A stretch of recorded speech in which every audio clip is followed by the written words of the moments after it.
Puji nama Tuhan, hari ini dengan sinar matahari yang bersinar, kita bersyukur bahwa kemurahan Tuhan terus datang dalam kehidupan kita. Pertama-tama saya ucapkan terima kasih kepada Tuhan yang sudah membuat kita pagi hari ini sehat, yang wajah-wajah yang cerah. Dan pertama-tama saya mengucapkan selamat datang kepada yang baru pertama kali hadir. Mari kita siapkan hati kita untuk memuji, menyembah, memuliakan nama Tuhan. Haleluya, terima kasih Tuhan. Haleluya.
Tidak habis-habisnya rasa syukur dan terima kasih kami kepada Engkau Tuhan Allah yang benar-benar kami kasihi Tuhan, segenap hati dan segenap pikiran kami. Kami datang dengan segala kerendahan hati kami di pagi hari ini Tuhan, berkumpul bersama Tuhan, mulai ibadah minggu kami pada pagi hari ini. Kami mengundang Roh Kudus kiranya Engkau hadir di tengah-tengah kami, mengurapi tiap-tiap kami, buka hati dan pikiran dan telinga kami, sehingga apa yang akan kami dengar lewat penyampaian renungan firman Tuhan yang akan dibawakan oleh Bapak Jeff Kawira, kami akan terima Tuhan yang tertanam dengan sungguh-sungguh di dalam hati kami, sehingga inilah yang kami jadikan pedoman di dalam kehidupan dan tiap langkah kami sehari-hari. Terima kasih Bapak di dalam surga. Hamba berdoa bagi teman-teman kami yang belum hadir ataupun yang tidak bisa hadir. Kau Allah yang Maha Tahu, Kau mau menghampiri mereka, mengunjungi mereka Tuhan, apapun yang mereka lakukan, apapun yang mereka pergumulkan Tuhan. Hamba meminta kiranya kehadiran Tuhan beserta dengan mereka, penyertaan Tuhan sempurna bagi mereka. Terima kasih Tuhan bagi yang sakit, kiranya Kau menjamah mereka dan Kau menilik mereka satu persatu. Terima kasih Bapa, Engkau Allah yang besar, kami sungguh sangat beruntung mempunyai Allah seperti Engkau. Terima kasih Tuhan, kami serahkan ibadah pagi hari ini hanya ke dalam tangan Tuhan Yesus Kristus, Juru Selamat dan Penebus kami yang hidup. Haleluya. Amin. Semalam saya sama istri waktu istirahat, itu saya tiba-tiba sakit belakangnya, tangan saya sakit juga ya. Terus tadi pagi waktu berangkat kemari, kayaknya saya juga masuk angin. Terus tadi pagi waktu saya buka kita, tiba-tiba putus. Kayak apa? Senarum. Karena kemarin kita main biasa gitu. Terkadang dalam hidup ini kita nggak merasakan kehadiran Tuhan. Terkadang dalam hidup kita nggak melihat kehadiran nggak melihat kebaikan Tuhan dalam kehidupan kita. Namun kita tetap percaya bahwa Tuhan selalu ada dalam kehidupan kita. Ada amin. Kita naikkan pujian rayakan Yesus rayakan. Karena minggu lalu kita merayakan Paskah ya, dan kita tahu bahwa Dia bangkit dan Dia bangkit.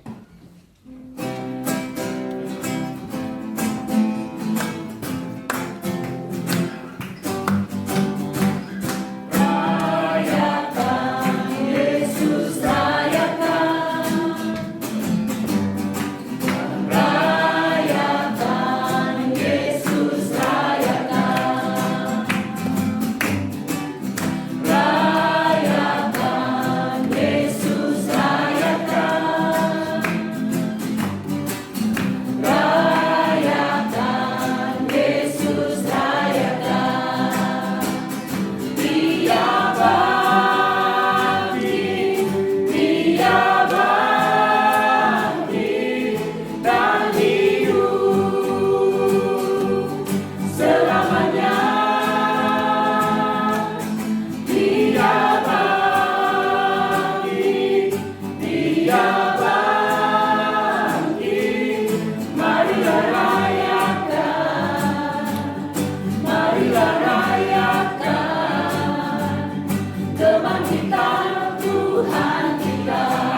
Shalom teman-teman. Shalom. Terima kasih untuk kesempatan yang diberikan kepada saya saat pagi ini. Saya bersyukur saya bisa hadir dalam ibadah di Zurich ini.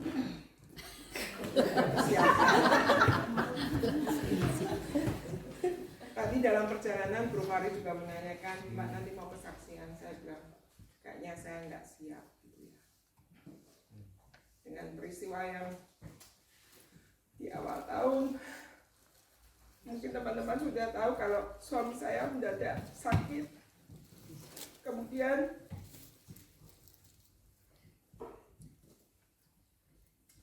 awal Januari itu baru ketahuan kalau dia sesak napas. Kami periksa, langsung dibawa ke rumah sakit. Malam itu juga dia tidak kembali lagi ke rumah. Kemudian sesudah diperiksa ada air di paru-parunya. Kami tidak tahu kalau itu ternyata sudah metastas dari kanker dari perutnya. Kemudian waktu itu cepat sekali kondisinya semakin menurun sampai akhirnya dari 6 Januari dia di rumah sakit, masuk rumah sakit. Akhirnya tanggal 3 Februari Tuhan sayang kepada dia tidak lagi menderita, dia dipanggil. Kalau mengingat kembali peristiwa itu, saya masih bilang waktu akan mengobati. Tapi sampai saat ini waktu masih belum bisa mengobati hati saya. Tapi Tuhan beri kekuatan buat saya menghadapinya setiap hari, bisa melaluinya hari demi hari. Dan itu yang saya syukuri, bahwa itu sebuah anugerah kalau sampai hari terakhir Pierre suami saya meninggal, dia dalam Tuhan sampai hari terakhirnya pun saya melihat bahwa dia dijemput sendiri oleh Tuhan Yesus. Malam itu singkat cerita dia udah dipindahkan di ruangan yang privé gitu ya, udah nggak ada lagi pasien di sampingnya, terus selang-selang semua alat-alat sudah dilepas sama dokter karena mereka tahu itu lebih baik, dan dia cuma diberi bantuan untuk alat pernapasan supaya dia bisa bernapas dengan baik. Malam itu sambil bernyanyi lagu pujian dan puji Tuhan, waktu itu saya juga ditemani oleh Sis Elma yang entah bagaimana Tuhan sudah kirimkan untuk menemani saya di hari itu, hari terakhir. Sebelum Sis Emma datang, saya masih berdoa. Terus tahu-tahu Pierre itu matanya seperti berkilat gitu kan. Terus saya teringat orang tua saya juga waktu itu hampir kejadiannya hampir sama, kayak melihat sesuatu. Terus saya nanyakan dia udah nggak bisa menjawab, cuma mengganggu atau mengeleng. Siapa Pierre? Terus saya tanya, apakah itu Tuhan Yesus? Dia mengangguk 2 kali. Terus saya tanya lagi, dia ada di mana Pierre? Apakah dia ada di depan kamu? Dia mengangguk 2 kali lagi. Terus saya bilang, Tuhan, kau sudah datang.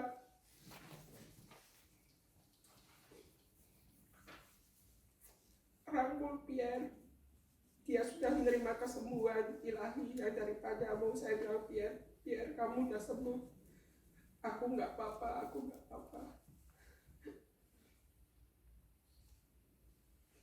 Kemudian malam itu, malam terakhir Tuhan tuh baik sekali. Selama Pierre berada di rumah sakit, saya setiap hari masih bekerja dengan Rupari, semuanya baik-baik. Dan malam terakhir itu Tuhan izinkan saya untuk menemani dia di rumah sakit, dan besoknya dia dipanggil Tuhan. Semuanya berjalan dengan baik. Saya berterima kasih, saya dikelilingi dengan orang-orang yang mengasihi saya, yang membantu saya begitu banyak. Semuanya doa-doa dari teman-teman semua yang membuat saya kuat sampai hari ini. Acara kremasi, upacara ibadah terakhir untuk biar semuanya berjalan dengan baik sampai akhirnya kremasi berjalan dengan baik dan saya bisa membawa abu jenazah untuk dibawa ke Indonesia. Saya pulang bersama Christina dan Fahri awal Maret itu ya. Kemudian proses untuk melarung abu jenazah semuanya diberkati Tuhan dan itu saya melihatnya sebagai anugerah ya, baik dalam suka dan duka. Tuhan itu selalu bersama kita, Tuhan itu selalu memberikan kita kekuatan.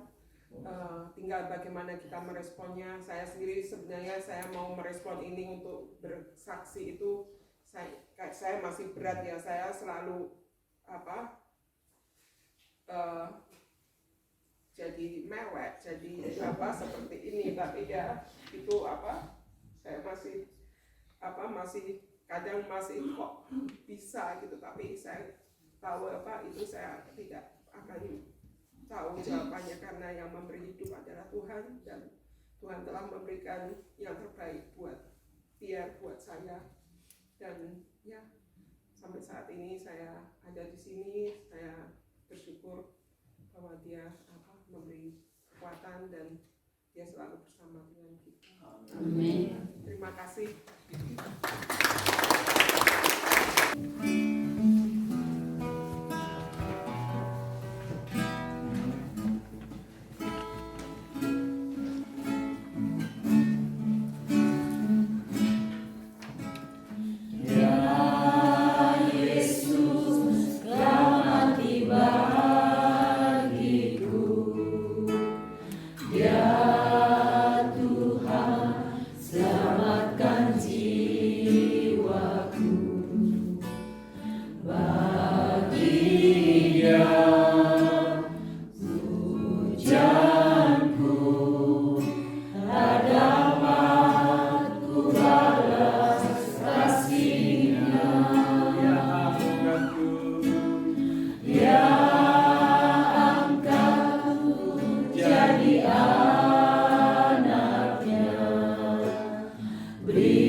Hormat serta syukur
segala pujian, hormat serta syukur, tetap selamanya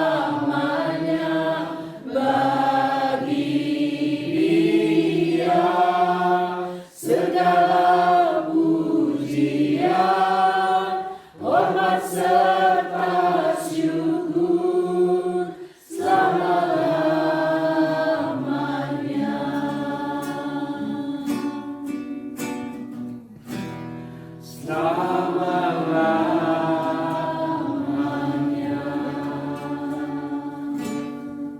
Amin. Puji Tuhan atas anugerah Tuhan, hari ini kita boleh sekali lagi berkumpul.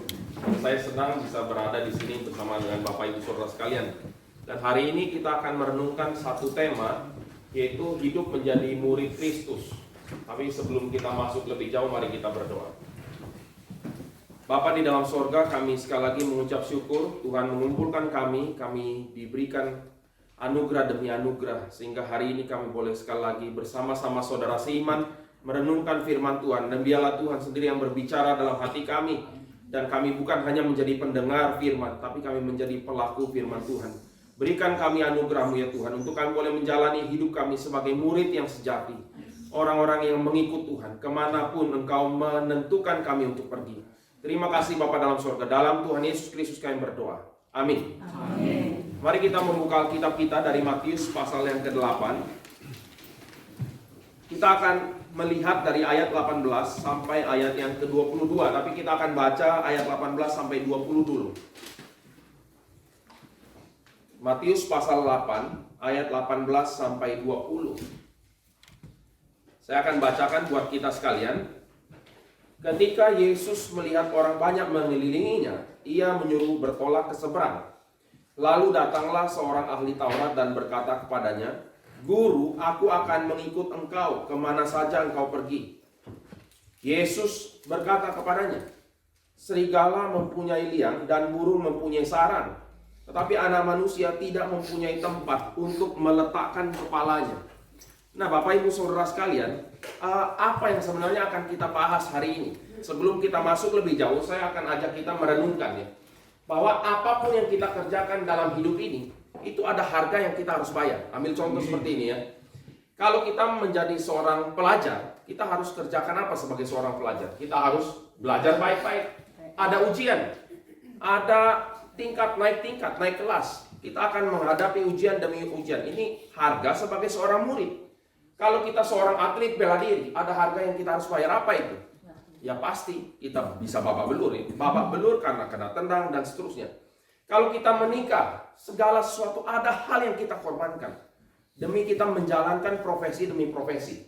Kalau kita bekerja di kantor, juga ada harga yang kita bayar. Misalnya gini, atasan kita suruh kita pergi ke satu tempat, kita akan bilang apa? Oh, nggak mau, saya nggak mau pergi ke sana.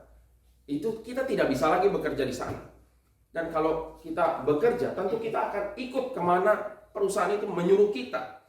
Nah, Bapak Ibu Saudara sekalian, Pak, izinkan saya bertanya, harga kita yang kita korbankan pada waktu ikut Kristus apa? Waktu kita bilang, saya murid Kristus, apa bukti nyata bahwa kita ini murid Kristus? Kalau murid ada ujian, kita ada ujian. Nah, ini sesuatu hal yang kita akan gumulkan bersama-sama. Nah, Bapak Ibu Saudara sekalian, segala sesuatu yang kita lakukan di dalam hidup kita hari selepas hari, itu ada harga yang kita bayar. Tetapi waktu kita ikut Kristus, apa yang kita harapkan? Nah, oleh sebab ini menarik sekali Saudara. Yaitu di dalam pasal 8 ayat 18 sampai 20, ada seorang orang Farisi yang mengatakan, "Guru, kemana saja engkau pergi, aku akan ikut." Coba ya bayangkan ya, ini kayaknya satu komitmen yang luar biasa loh. Kemana saja engkau pergi, aku akan ikut. Tetapi Bapak Ibu Saudara sekalian, kalau kita membaca daripada kitab Matius, Injil Matius, kita akan tahu beberapa hint. Yaitu adalah kata orang yang memanggil guru kepada Kristus itu sebetulnya orang yang tidak kenal siapa Kristus. Nanti kalau kita lihat di dalam bagian-bagian lainnya, itu ada di dalam pasal 12 ayat 38, itu ada seorang yang minta tanda. Berikan kepada kami tanda, guru berikan kepada kami tanda. Kenapa? Karena orang ini tidak percaya kepada Kristus. Ini orang Farisi. Terus nanti pasal 19 ayat 16, ada seorang lagi orang kaya berkatakan, "Guru, perbuatan baik apa yang aku harus kerjakan?" Tuhan Yesus bilang apa kepada dia? Jual seluruh hartamu, bagikan kepada orang miskin, ikut aku. Dia ikut nggak? Enggak, dia pulang karena sedih, banyak hartanya. Terus bagian lain nanti kita akan lihat. Pasal 22 ayat 16 itu ada jerat dari orang Farisi. Waktu itu dia orang-orang Farisi mencobai Tuhan Yesus dengan mengatakan, "Guru, apakah diperbolehkan bayar pajak kepada kaisar?" Jadi kata-kata guru ini tidak menggambarkan identitas Kristus yang sejati. Maka kita bisa lihat satu bagian di sini. Orang ini, orang Farisi ini waktu dia bilang, "Guru, aku akan ikut kemana saja engkau pergi." Dia tidak kenal siapa Kristus. Ini celaka, saudara. Kenapa? Pertanyaan sederhana, betulkah kita mengenal Kristus? Kita mengatakan, aku ingin jadi murid Kristus. Aku ingin mengikut kemana saja engkau pergi. Tapi izinkan kita sama-sama merenungkan, Kristus pergi kemana? Kristus pergi kemana, Bapak Ibu Saudara? Dan di dalam ayat ini menarik sekali ya. Kemarin pas Mirat kita juga bahas struktur ini sampai ayat pasal 11 ya. Tapi saya akan kasih hint sedikit. Kita kalau lihat Alkitab kita pasal 8. Silahkan buka Alkitab kita pasal 8. Kita akan lihat sedikit. Ada sesuatu yang menarik sekali di dalam LAI. Kita lihat perikop yang kita baca, hal mengikut Yesus ini ada di tengah. Bagian sebelumnya dan bagian setelahnya itu berbicara tentang apa, saudara? Bagian yang pertama, Yesus menyembuhkan orang sakit kusta. Kristus yang menyembuhkan orang sakit kusta ini luar biasa loh ya. Di dalam zaman itu orang sakit kusta itu adalah hukuman Tuhan. Tapi Kristus sembuhkan. Ini adalah Kristus sang penyembuh. Lalu pasal perikop berikutnya, Yesus menyembuhkan hamba seorang perwira di Kapernaum. Ini juga luar biasa ya. Karena nanti ada bagian ini Tuhan Yesus hanya bilang orang itu sembuh dan orang itu sembuh, saudara. Bagian berikutnya Yesus menyembuhkan ibu mertua Petrus. Terus hal mengikut Yesus yang kita bahas. Dan bagian berikutnya angin ribut diredakan. Tuhan Yesus bilang, tenang, diam, tenang semua. Badai ini, saudara. Ini bukan hal yang biasa. Dan berikutnya 2 orang kerasukan disembuhkan.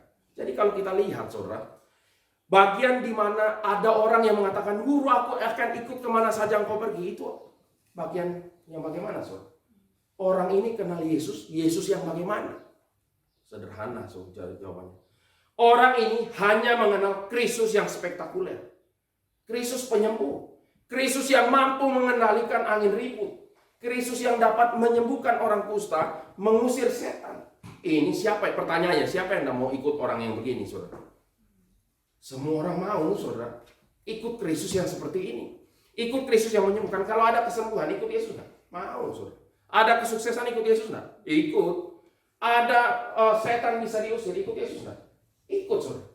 Tetapi pertanyaan sederhana yang kita bisa lihat adalah orang ini ternyata hanya mau ikut Yesus. Ikut Yesus yang model seperti ini, saudara. Ikut Yesus yang spektakuler. Dan oleh sebab itu ada kalimat yang menarik di dalam bagian ini. Apa? Yaitu adalah jawaban Tuhan Yesus kepada orang Farisi ini. Ini kalau bahasa sederhananya. Kamu tahukah saya ini mau pergi kemana? Kamu tahu, kamu mau ikut saya? Boleh ikut saya. Tentu saja Tuhan Yesus bilang, oh kamu tidak boleh ikut saya. Bukan, dia tidak bilang begitu. Tapi Tuhan Yesus mau kasih satu jawaban. Kamu tahu nggak saya pergi kemana? Tahu kamu saya kemana? Dia mengatakan makanya, serigala itu punya liang, burung punya sarang, tapi anak manusia tidak ada tempat taruh kepala. Sederhananya, kamu masih mau ikut saya? Sekarang kita lihat ya, serigala punya sarang, burung punya liang, anak manusia tidak punya tempat taruh kepala. Itu artinya apa, Bapak Ibu Saudara sekalian? Kalau kita tahu ya, binatang liar itu bahkan masih punya tempat tinggal. Kalau kita lihat ya, serigala, ya maksudnya dia di tempat bebas. Tapi gambaran ini adalah bahwa binatang liar saja masih ada tempat taruh kepala. Burung liar saja mereka masih ada tempat untuk beristirahat. Dan kalau kita sudah bicara binatang liar, itu tentu saja kehidupan yang sangat susah. Apalagi kalau kita bandingkan dengan kehidupan kita hari ini. Nggak usah hidup seperti binatang liar ya, saudara. Internet mati saja, hidup kita separuh hilang, betul nggak? Gimana ya? Internet mati, nggak bisa update status, Instagram nggak jalan, semua nggak jalan, saudara. Kita bingung, hari itu ada yang masalah apa dengan hidup saya? Hidup saya rasanya incomplete, saudara. Tidak lengkap, baru internet mati, saudara. Atau kalau kita lagi summer, ya, saudara, hidup kita juga nggak komplit, saudara. Terlalu panas, ya, saudara. Ini baru sebentar, ya summer cuma 1,5 bulan, mungkin yang paling panas, tapi rasa sudah tidak enak, saudara. Atau kalau kita lihat lagi masalah-masalah, kalau kita lagi winter storm ya, ada di luar, kedinginan setengah mati, kereta-kereta macet saudara ya, nggak jalan saudara. Itu sangat susah bukan? Tapi itu cuma sebentar saudara. Tetapi Tuhan Yesus bahkan bilang begini, binatang liar saja hidup lebih enak dari saya. Sekarang kamu masih mau ikut saya? Wah, ini pertanyaan yang betul-betul membuat kita bertanya kembali mengenai siapa Kristus yang kita ikuti. Siapa Kristus yang kita sembah, saudara? Dan kalau kita lihat di dalam bagian ini satu ironi yang begitu besar. Mengapa? Karena di dalam bagian ini, orang Farisi itu akhirnya terdiam. Tidak ada jawaban dari orang Farisi. Dia hanya terdiam. Digambarkan orang ini tentu saja tidak akan ikut yang seperti ini. Nah sekarang tadi ada kesaksian yang sangat menguatkan, saudara. Dalam duka cita, tetap ada kekuatan iman. Kita mengikut Kristus. Kita tetap mengikut Dia. Dan kalau kita lihat di dalam bagian ini, Kristus pergi kemana, saudara? Jawabannya Kristus pergi ke Golgota. Kristus ini berjalannya ke jalan salib. Dia bukan berjalan ke Yerusalem untuk menjadi raja di situ, bukan, saudara. Dia itu memberikan nyawanya, memberi hidupnya, menyangkal diri, pikul salib, mati sampai di Golgota, saudara. Ini yang Kristus kerjakan. Maka kalau kita tanya, saya ikut Kristus itu dalam ekspektasi kita mau dapat apa, saudara? Kalau kita mau dapat kemuliaan dunia ini, kita salah ikut Kristus, saudara. Dan banyak orang yang hari ini tertipu dengan separuh kebenaran bagian ini. Oleh sebab itu, Tuhan Yesus ketika mendengar satu kalimat orang Farisi itu, dia langsung memberikan koreksi. Saya ini adalah yang lebih menderita bahkan dari binatang liar. Masih mau ikut saya enggak? Karena sebelumnya bagian ini, pasal 8 ini adalah bagian yang penuh dengan mujizat, penuh dengan kemuliaan. Orang yang hanya mengetahui Yesus mulia seperti kemuliaan di dalam dunia. Semua orang mau ikut. Tetapi ajakan juru selamat itu, makanya di dalam pasal 11 ya, kemarin kita ada bicara bagian ini ya. Sedikit saja di dalam pasal 11 itu adalah setelah bagian-bagian yang berikut, Tuhan kemudian memberikan ajakan untuk ikut Dia, saudara. Tetapi sebelumnya, sebelum ajakan itu diberitakan, ada satu bagian yang saya akan ajak kita baca. Yaitu di dalam pasal 11 ayat yang ke-18 dan 19. Jadi Kristus mulai ajak ketika gambaran tentang Dia ini mulai lengkap. Bahwa Dia memang berkuasa, tetapi Dia juga adalah yang ditolak, saudara. Kita akan lihat di dalam ayat 18 dan 19. Pasal 11 ya. Karena Yohanes datang, ia tidak makan dan tidak minum, dan mereka berkata, ia kerasukan setan. Kemudian Anak Manusia datang, ia makan dan minum, dan mereka berkata, lihatlah, ia seorang pelahap dan peminum, sahabat pemungut cukai, orang berdosa, tapi hikmat Allah dibenarkan oleh perbuatannya. Jadi Kristus di dalam bagian ini sudah ditolak loh, saudara. Nanti di dalam ayat 20 sampai 24 ini juga berbicara mengenai Tuhan Yesus sudah buat banyak mukjizat, tapi ditolak di kota-kota. Gambaran Sodom itu, kalau dulu Sodom melihat perbuatan mukjizat Tuhan Yesus, mereka sudah lama bertobat. Ya, jadi gambaran ajakan juru selamat, mari datang kepadaku, itu di dalam konteks apa? Di dalam konteks orang Israel menolak Dia, saudara. Jelas ya, menolak Dia. Kenapa? Karena Dia mengajak kita tuh mengikuti jalan salib. Sekarang kalau kita kumpul-kumpul, biasanya kumpul-kumpul dalam ini dunia ya, maksudnya kalau orang Kristen tentu dalam suka duka kumpul, saudara ya. Tapi kalau di dalam dunia, kumpul-kumpul kalau ada sesuatu hal yang membahagiakan, ada kesuksesan, saudara. Tapi kalau kita lagi nggak ada duit, saudara, semua orang jauh, betul nggak? Kenapa? Karena takut nanti dipinjami uangnya, begitu, saudara. Sederhana aja sebetulnya. Kalau uang banyak, boleh kumpul-kumpul, kita boleh senang-senang. Tapi kalau kita tahu dia, banyak utang sudah, jangan dulu. Ada di rumah, sorry ya, nggak ada, dan seterusnya, saudara. Itu di dalam dunia, mau kumpul di dalam kesenangan, saudara. Tetapi ada bagian yang kita bisa lihat di sini. Kristus itu berjalan ke jalan salib. Maka apa yang kita inginkan? Saya akan ajak kita melihat sedikit ya, kalimat daripada Paulus di dalam Filipi pasal 3 ayat 10 dan 11. Dia bilang begini, yang ku kehendaki itu mengenal Dia dan kuasa kebangkitannya, bersekutu dalam penderitaannya, menjadi serupa dalam kematiannya, supaya pada akhirnya aku beroleh kebangkitan dari yang orang mati. Ini yang Paulus inginkan, saudara. Dia tahu benar, ikut Kristus, ikut di dalam penderitaannya, mati dan bangkit di dalam Dia. Sementara orang zaman ini ikut Kristus, pikirannya adalah saya dapat apa dari ikut Kristus? Saya boleh dapat apa dari dia? Nah, ini bagian yang totally different view ya. Kita ikut Kristus itu bukan mau jadi murid, saudara. Kita mau jadi Tuhan. Ini kecelakaan. Kenapa? Karena kita mau mendapat berkat dari dia, tapi kita tidak mau menderita bersama dia. Inilah kehidupan kebanyakan orang Kristen hari ini, saudara. Kita enggan dengan penderitaan alergi, saudara. Sampai ada yang mengatakan nih, kalau kita ada penderitaan, ini ada roh, roh yang membuat kita jadi miskin, roh miskin pergi, saudara. Ini tidak benar, saudara. Kenapa? Karena di dalam mengikut Kristus itu ada suka, tentu saja. Tapi ada juga duka cita. Nah, balik lagi di dalam bagian ini, saudara. Di dalam Matius pasal 8. Serigala punya liang, burung punya sarang. Anak manusia tidak punya tempat untuk letakkan kepala. Hari ini waktu kita ikut Tuhan, saudara, apa yang kita rasakan? Kita rasakan masih ada tempat tinggal, betul nggak? Masih ada tempat tinggal loh, saudara. Itu sudah anugerah yang Tuhan beri. Kadang tempat tinggal pun kita tidak hargai. Tadi Pak Farid ada bicara, biasanya senar gitar baik-baik saja, bisa-bisanya putus ya. Berarti selama anugerah Tuhan, kita kadang take it for granted. Senar tidak putus juga itu anugerah Tuhan. Maksudnya hal-hal sederhana dalam hidup kita itu anugerah Tuhan yang kita boleh rayakan tiap-tiap hari, saudara. Dan mengikut Kristus sekarang kita melihat di dalam dua kacamata yang lengkap. Kristus sebagai yang punya otoritas, tapi dia menggunakan otoritasnya untuk mengambil penderitaan secara aktif. Dia masuk ke dalam penderitaan, masuk sampai Golgota. Nah, sekarang izinkan saya bertanya, saudara. Sekali lagi, waktu kita mengikuti dia, apa yang kita harapkan di dalam hidup ini? Kita biasanya mengharapkan segala sesuatu yang membahagiakan. Tidak salah, saudara. Tetapi ketika kita mengalami kesulitan, iman itu tetap kita boleh berjalan dalam anugerah Tuhan. Amin, saudara ya. Sekarang ada bagian yang kedua yang ingin kita sama-sama renungkan, saudara. Yaitu di dalam ayat yang ke-21 sampai ayat yang ke-22. Ini menarik sekali. Seorang lain, yaitu salah seorang muridnya, berkata kepadanya, Tuhan, izinkanlah aku pergi dahulu menguburkan ayahku. Tetapi Yesus berkata kepadanya, ikutlah aku. Dan biarkanlah orang-orang mati menguburkan orang-orang mati mereka. Saudara ya, menguburkan ayah itu top priority dalam hidup kita ya, betul ya. Duka cita karena ayah meninggal itu prioritas utama loh, saudara.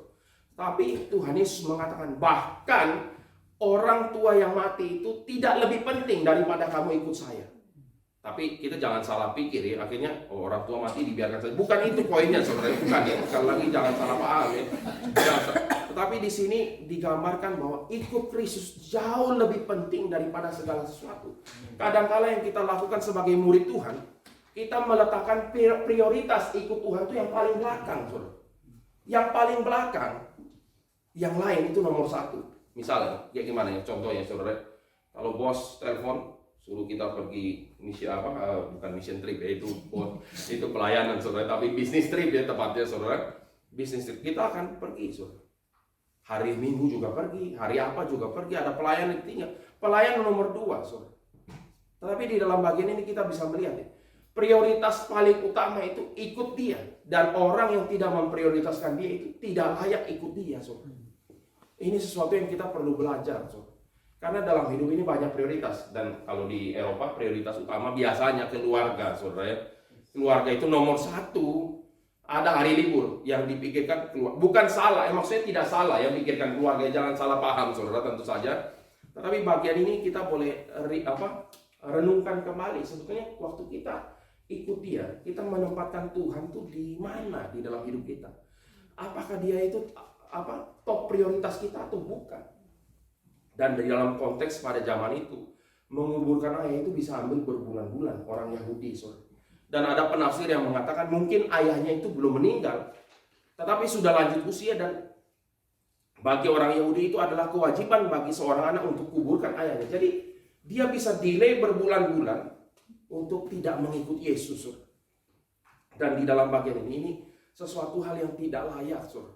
Nah sekarang bagian berikutnya ya, waktu kita lihat dua contoh ini, yang satu overconfidence, yang satu tidak punya prioritas. Ini dua-duanya bukan sikap seseorang yang ingin ikut Kristus, bukan. Terlalu pede karena apa? Karena tidak tahu ada apa di depan. Pada waktu kita mengikut Kristus, saudara, kita akan masuk dalam jalan salib secara otomatis. Ambil contoh, saudara, ini tantangan besar khususnya tinggal di Eropa. Kita mengatakan tidak pada dosa, itu dianggap aneh.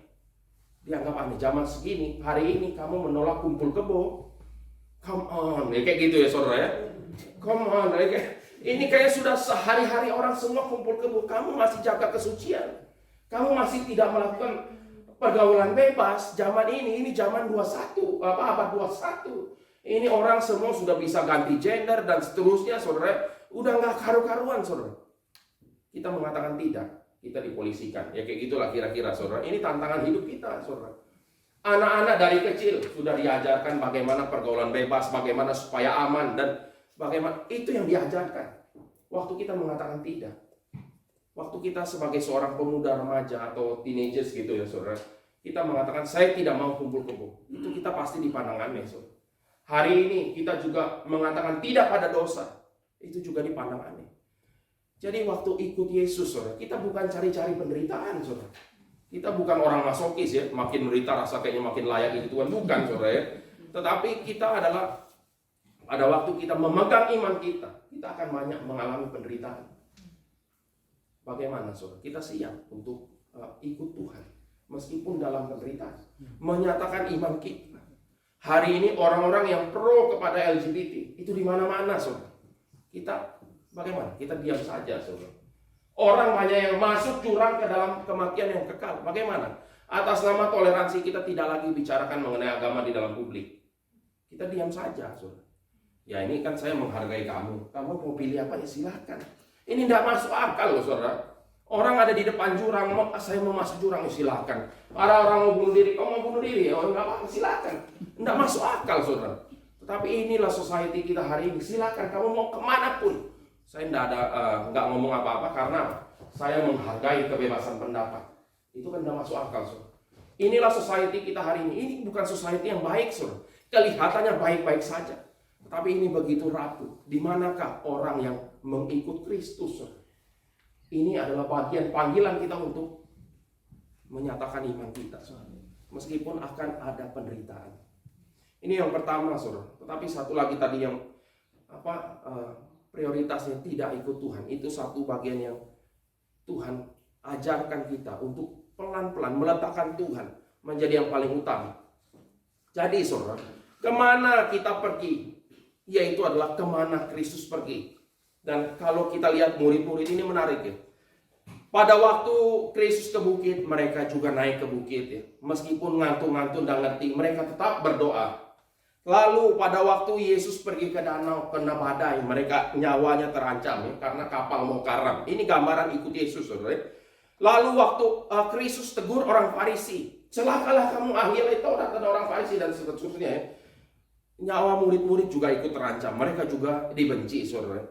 Ketika Kristus mati, saudara, murid-murid pada akhirnya setelah mereka bertobat, mereka juga ikut mati. Mereka menjadi martir banyak sekali, saudara. Dan ketika Kristus bangkit, murid-murid juga dibangkitkan bersama Kristus. Dan bukan hanya itu, saudara. Ketika Kristus memerintah, bagian-bagian firman Tuhan mengatakan, kita juga memerintah bersama dengan Kristus. Hari ini, saudara. Kita adalah orang-orang yang memerintah zaman ini, tetapi bukan seperti pemerintahan dunia ini, saudara. Orang-orang dalam Kristus memerintah itu di dalam kasih dan ya contoh daripada inkarnasi Kristus yang memberikan nyawanya bagi orang yang berdosa, saudara. Ini adalah bagian dan panggilan kita. Nah sekarang, saudara, ada satu bagian lagi yang membuat kita boleh sadar, yaitu adalah dunia ini bukanlah rumah kita yang sejati, saudara. Dunia ini tempat sementara. Kalau kita pikir ini dunia inilah rumah kita, yang kita kerjakan adalah membangun rumah kita baik-baik. Betul enggak, saudara?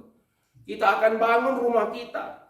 Tetapi di dalam Filipi 3 ayat 20 yang mengatakan keluarga negaraan kita ini bukan di dalam dunia. Keluarga negaraan kita ini di dalam surga, saudara. Dan bukan hanya itu saja ya. Di dalam 1 Petrus 1 mengatakan apa? Kita ini hidup seperti musafir. Seorang yang mengembara, saudara. Orang-orang pilihan di dalam dunia yang berdosa. Itu gambaran kehidupan kita. Dan ya ini sekarang kita renungkan baik-baik. hati kita ada di mana, saudara? Apakah hati kita itu ada di dalam dunia ini, atau kita memikirkan mengenai rasa rindu kita untuk melakukan kehendak Bapa? Ini sesuatu bagian yang kita boleh renungkan sama-sama, saudara. Dan terakhir, saudara, waktu kita renungkan bagian ini, kita sudah renungkan secara singkat, dan sekarang ada satu tantangan yang terakhir, yaitu adalah pertanyaannya, apakah kita betul-betul murid Kristus atau bukan? Betulkah kita adalah murid Kristus? Atau sebetulnya kita hanya punya title murid Kristus?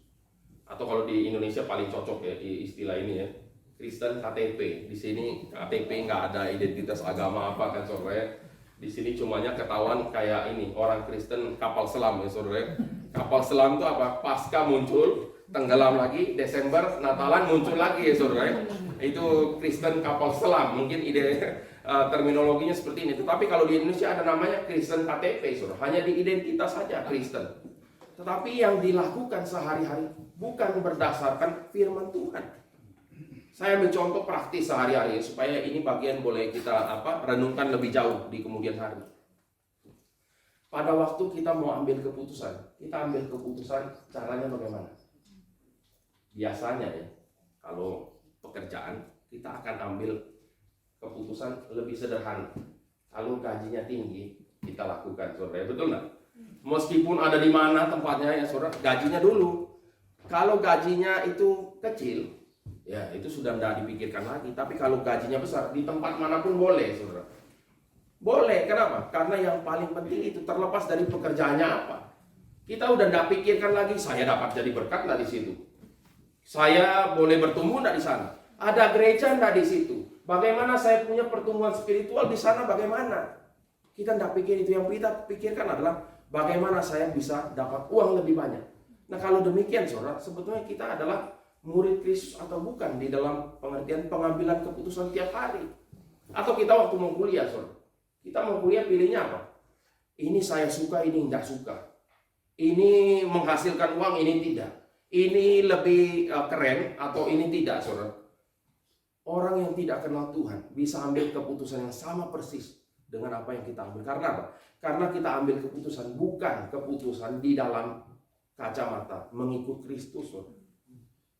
Dan sekarang, saudara, sebagai orang yang sudah merenungkan bagian ini adalah satu fenomena yang kita perlu sedih sama-sama, saudara. Karena ternyata banyak orang yang mengaku murid Kristus itu tidak benar-benar menjadi murid Kristus, saudara. Ini menyedihkan sekali. Kalau kita, ya kemarin saya sempat bicara mengenai baca firman Tuhan ya. Satu sisi itu bisa jadi legalistik, tetapi itu juga bisa menjadi parameter kita untuk kita mengetahui kita adalah orang yang menjadi muridnya. Kalau menjadi murid pasti belajar dong, saudara. Tidak mungkin nggak belajar apa-apa. Lalu kita ngomong, saya murid ya. Kita datang ke sekolah mana ya? Ada Zurich University. Terus saya datang ke sana, saya bilang, saya student di sini loh. Hah? Student di sini? Kamu pernah kuliah di sini? Enggak. Pernah belajar di sini? Juga enggak. Kamu ujian di sini? Enggak. Tapi saya murid universitas ini. Ini kan namanya murid jadi-jadian, saudara. Asal ngaku-ngaku ya, saudara. Kita bukan siapa-siapa, lalu kita ngomong, saya murid Universitas Zurich. Tetapi tidak pernah belajar, tidak pernah apa-apa, tidak lakukan apa. Mungkin itulah ya gambaran kita sebagai murid Kristus ya. Baca Alkitab enggak? Enggak. Doa? Enggak. Penginjilan? Enggak juga. Lalu apa? Adalah ke gereja sekali-sekali ya gitu ya, saudara. Lalu ngomong, oh saya murid Kristus gitu, saudara. Ini tentu saja, ini namanya ngaku-ngaku, saudara. Murid jadi-jadian ya, ini terminologi yang paling pas dalam bahasa Indonesia ya. Jadi-jadian, asal-asalan, saudara. Kita ngaku, kita murid Kristus. Tapi kita lakukan apapun tidak. Waktu kita marah, kita mengampuni enggak, saudara? Atau kita bisa sabar? Enggak juga, saudara. Ada orang salah sama kita ampuni enggak? Enggak, kita dendam, saudara. Dan seterusnya, saudara. Tidak ada atribut apapun kita mengikut Kristus. Kalau ada orang salah kepada kita, yang kita lakukan apa, saudara? Pipi kita ditampar, saudara. Tabuk kayaknya lebih kasar gitu ya. Ditampar, saudara. Yang kita lakukan apa? Mengampuni dia? Enggak, kita tampar lebih keras, saudara. Ini kita bilang, yang kamu tabur itu yang kamu tuai. Ini pakai ayat firman juga, saudara. Yang kamu tabur itu yang kamu tuai, tak mau balik, saudara. Dan seterusnya. Tidak ada lagi penyangkalan diri, tidak ada lagi belas kasihan, tidak ada kasih yang sejati, saudara. Tidak ada lagi hati yang hancur melihat orang mati masuk ke dalam kematian yang kekal. Tidak ada lagi, saudara. Tidak ada. Yang ada hanya diri sendiri dan kepentingan diri dan prioritas hidup masing-masing. Keluarga saya, usaha saya, bisnis saya, kesehatan saya, pasangan saya, anak saya, kuliah saya, dan seterusnya. Hanya ada kita di situ dan tidak ada Tuhan. Lantas kalau begitu, saudara, siapakah kita pada akhir? Apakah kita mengikut Kristus, saudara? Apakah kita betul-betul menjadi seorang student, menjadi seorang murid pada waktu kita ikut Kristus? Dan sedih ya saudara kalau kita melihat fenomena ini. Kalau orang studi di sekolah ada textbook, dia baca enggak? Mau enggak mau, suka enggak suka, baik tak baik waktunya, tetap baca. Kenapa? Karena besok mau ujian ya. Ini kalau mahasiswa yang kebut semalam ya saudara ya. Besok ujian baru tahu ya saudara, gak bentar ya. Baca ya baca. Kalau di sini enggak ada ujian saudara. Jadi kalau ditanya, udah baca firman? Jawabannya, sangat sedikit orang yang sudah selesai baca firman Tuhan, saudara. Sangat sedikit, saudara. Bahkan di kantong-kantong Kristen. Saya pernah melakukan KKR ke beberapa kantong Kristen di Indonesia. Dan adakan satu pertanyaan singkat. Siapa yang sudah baca firman sampai habis? Nggak ada, saudara. Hampir sangat-sangat jarang ya ada yang. Tetapi nanti sisi ekstrim yang lain ya tentu saja menggunakan anugerah Tuhan untuk membanggakan diri. Kayak orang Farisi, saya sudah habis baca firman 30 kali misal saudara. Itu another ekstrim. Tapi ekstrim yang satu tidak pernah baca saudara. Jadi dua-dua ini sesuatu hal fenomena yang menyedihkan di dalam mata kita. Tapi balik lagi ya saudara, untuk kita evaluasi kehidupan kita hari lepas hari, untuk kita sadar kita ini ikut Kristus atau enggak. Yaitu kalau kita lakukan apa yang Kristus menjadi teladan kita. Waktu dia dimaki, dia tidak balas caci maki, dia tidak ancam, saudara. Waktu dia menderita, dia sangkal diri, dia ikut jalan salib, dia memberkati dan tidak mengutuk, saudara. Ini adalah satu kehidupan yang menjadi berkat bagi setiap kita, dan kita boleh renungkan ini bersama-sama di dalam hidup kita hari lepas hari. Kenapa? Karena inilah arti mengikut Kristus, memikul salib, sangkal diri, menjadi berkat dan menyatakan Kristus di dalam kehidupan kita hari lepas hari. Amin, Bapak Ibu Saudara sekalian. Dan kalau kita udah ngomong amin, itu ada tanggung jawab. Itu kayak kalau kayak kita kalau ada janji nikah, saudara, itu ya saya bersedia itu. Amin. Saya di dalam anugerah Tuhan bersedia. Mau jadi murid Kristus? Amin. Amin. Jadi adalah satu tantangan sebetulnya untuk kita merenungkan kembali, untuk kita betul-betul menjadi murid Kristus. Dan tadi kita boleh kenal lebih jauh tentang Kristus. Kristus itu siapa? Apa yang dia kerjakan? Hidup saya hari ini bagaimana? Apakah masih ada akar pahit dalam hati kita, saudara? Susah ampuni orang. Kita simpan terus. Jadi yang kita simpan dalam hati ini bukan kebaikan orang biasanya, saudara. Ya ini adalah kepahitan dalam hati kita simpan terus. Atau kita bagaimana? Dipenuhi amarah terus, dikit-dikit tersinggung ya.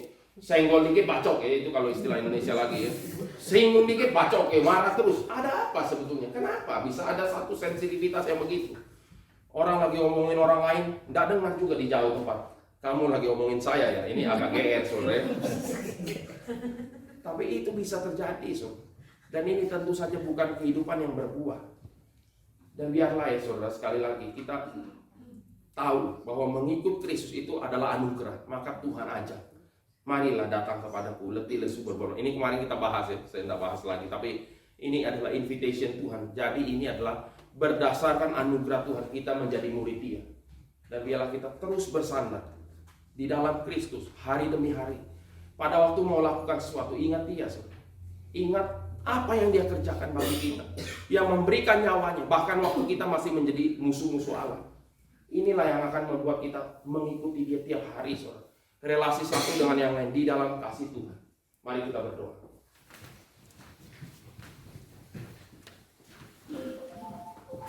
Bapa di dalam sorga, kami sekali lagi mengucap syukur kami diberikan kesempatan untuk merenungkan firman Tuhan.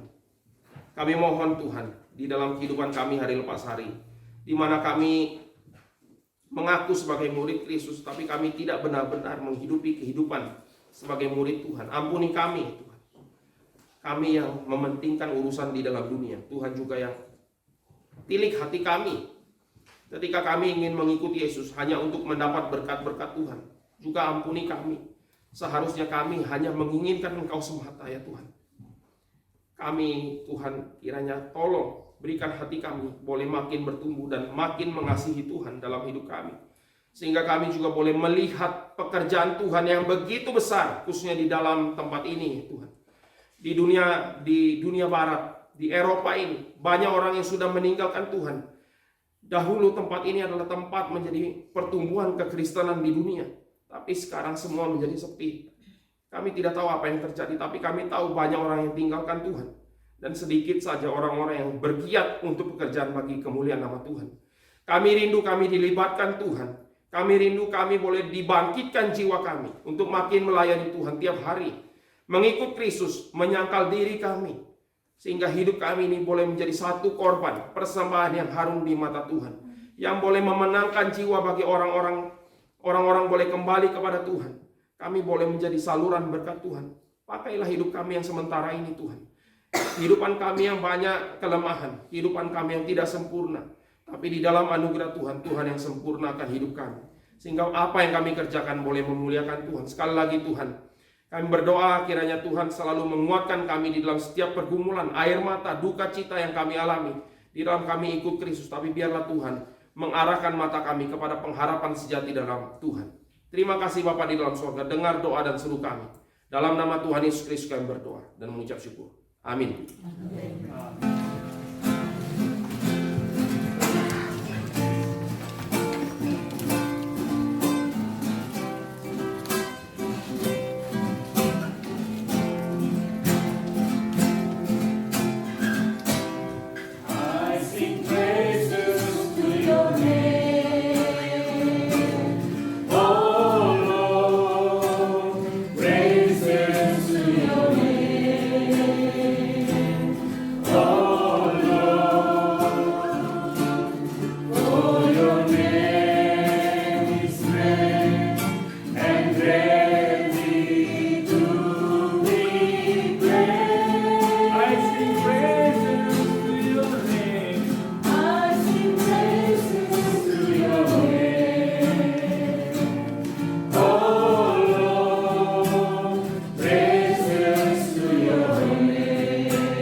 persembahan yang saudara taburkan bisa menjadi berkat buat kita semua. Sungguh bangga Bapa punya Allah seperti Engkau. Sungguh bangga Yesus atas segala pengorbananmu. Tak ingin aku hidup lepas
kami mengucapkan terima kasih kepada Pak J.K. Wira yang sudah menyediakan waktu untuk dapat membagikan firman Tuhan yang sangat-sangat memberkati. Saya yakin kita semua di siang hadir yang sudah mendengar firman yang disampaikan pasti sangat berberkati. Dan biarlah kita boleh menjadi pelaku firman, tidak mendengar saja, karena itu ujian yang berat jadi pelaku. Sekali lagi kita mengucap syukur untuk anugerah Tuhan dan hidup sebagai murid Kristus itu menjadi satu ucapan syukur karena itu adalah anugerah Tuhan. Kita dikuatkan untuk mengampuni, bukan kekuatan kita, saudara. Kita dikuatkan mengampuni. Kita diberi sukacita yang sejati dalam hidup kita. Kita boleh melayani, kita boleh menjadi berkat. Itu adalah anugerah. Dan biarlah di dalam perenungan kita akan firman, kita boleh sekali lagi mengucap syukur dan menerima berkat Tuhan. Mari saya undang kita sekalian untuk bangkit berdiri.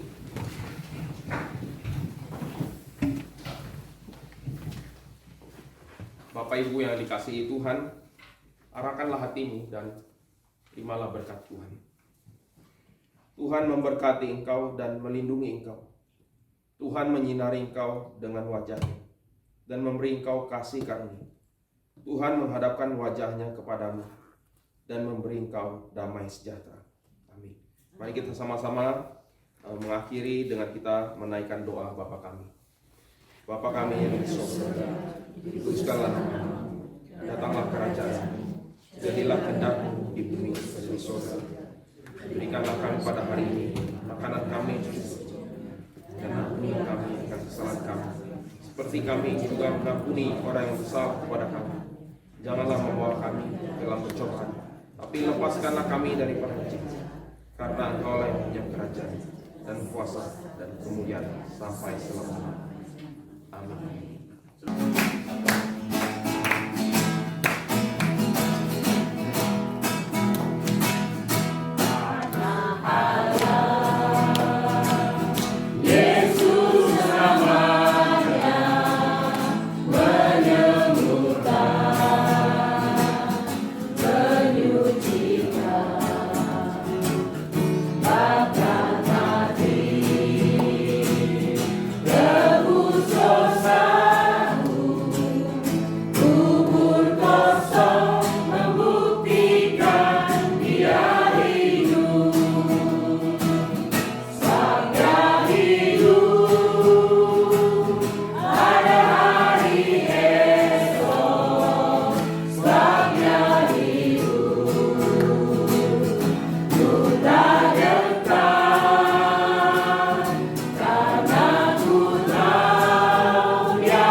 Hidup jadi berarti